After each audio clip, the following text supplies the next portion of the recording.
nibaza yuko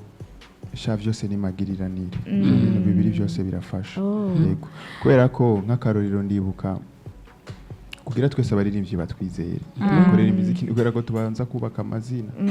urumva hariho n'igihe mugabo usanga aramupeta afise tara akaza muri studio agakora beat abaririmbyi bakinjizamo amajwi indirimbo ikarengana byose birafasha ibintu bikagenda neza bibiri birajana ya twagumye cyane n'abantu batera n'imikoshi kandi urumva si ngombwa ngo uci ubibwira abantu bose ngo ndatasha kandi ari hari ahantu umuntu babona umengo umuntu ari mwijuru rya mbere that's ko biba bimeze abantu twese kwisi turafise ibibazo biduhanze bagati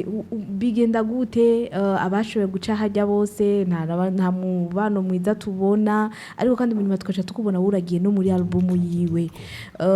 mubano bimeze gute ukuntu mwe mubanye na Big FIZZO Big FIZZO twaragumana umwanya muremure no mu brother wanje umva yaransiporta kubera ko twaganira ibintu byinshi nyene byerekeranye na music batwe twamaze kumera nk'abafrere abo bandi nabo sinzi ngene bari babanye kwiri je twahurira muri studio urumva umuntu muhurira muri studio mumarana umwanya munini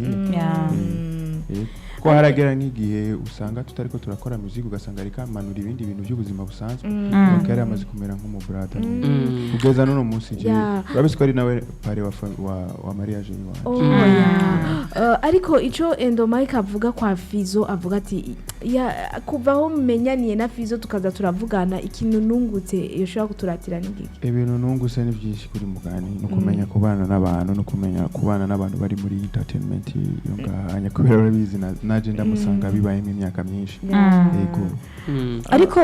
bivanye n'amajambo abantu benshi bagenda baravuga kuko umuntu baba mubona utandukanye uko je ndakubona Endo Mike siko adija kubona canke siko Fifi akubona ikintu kuri FIZZO twebwe tumubonesha amaso tutazi kuri we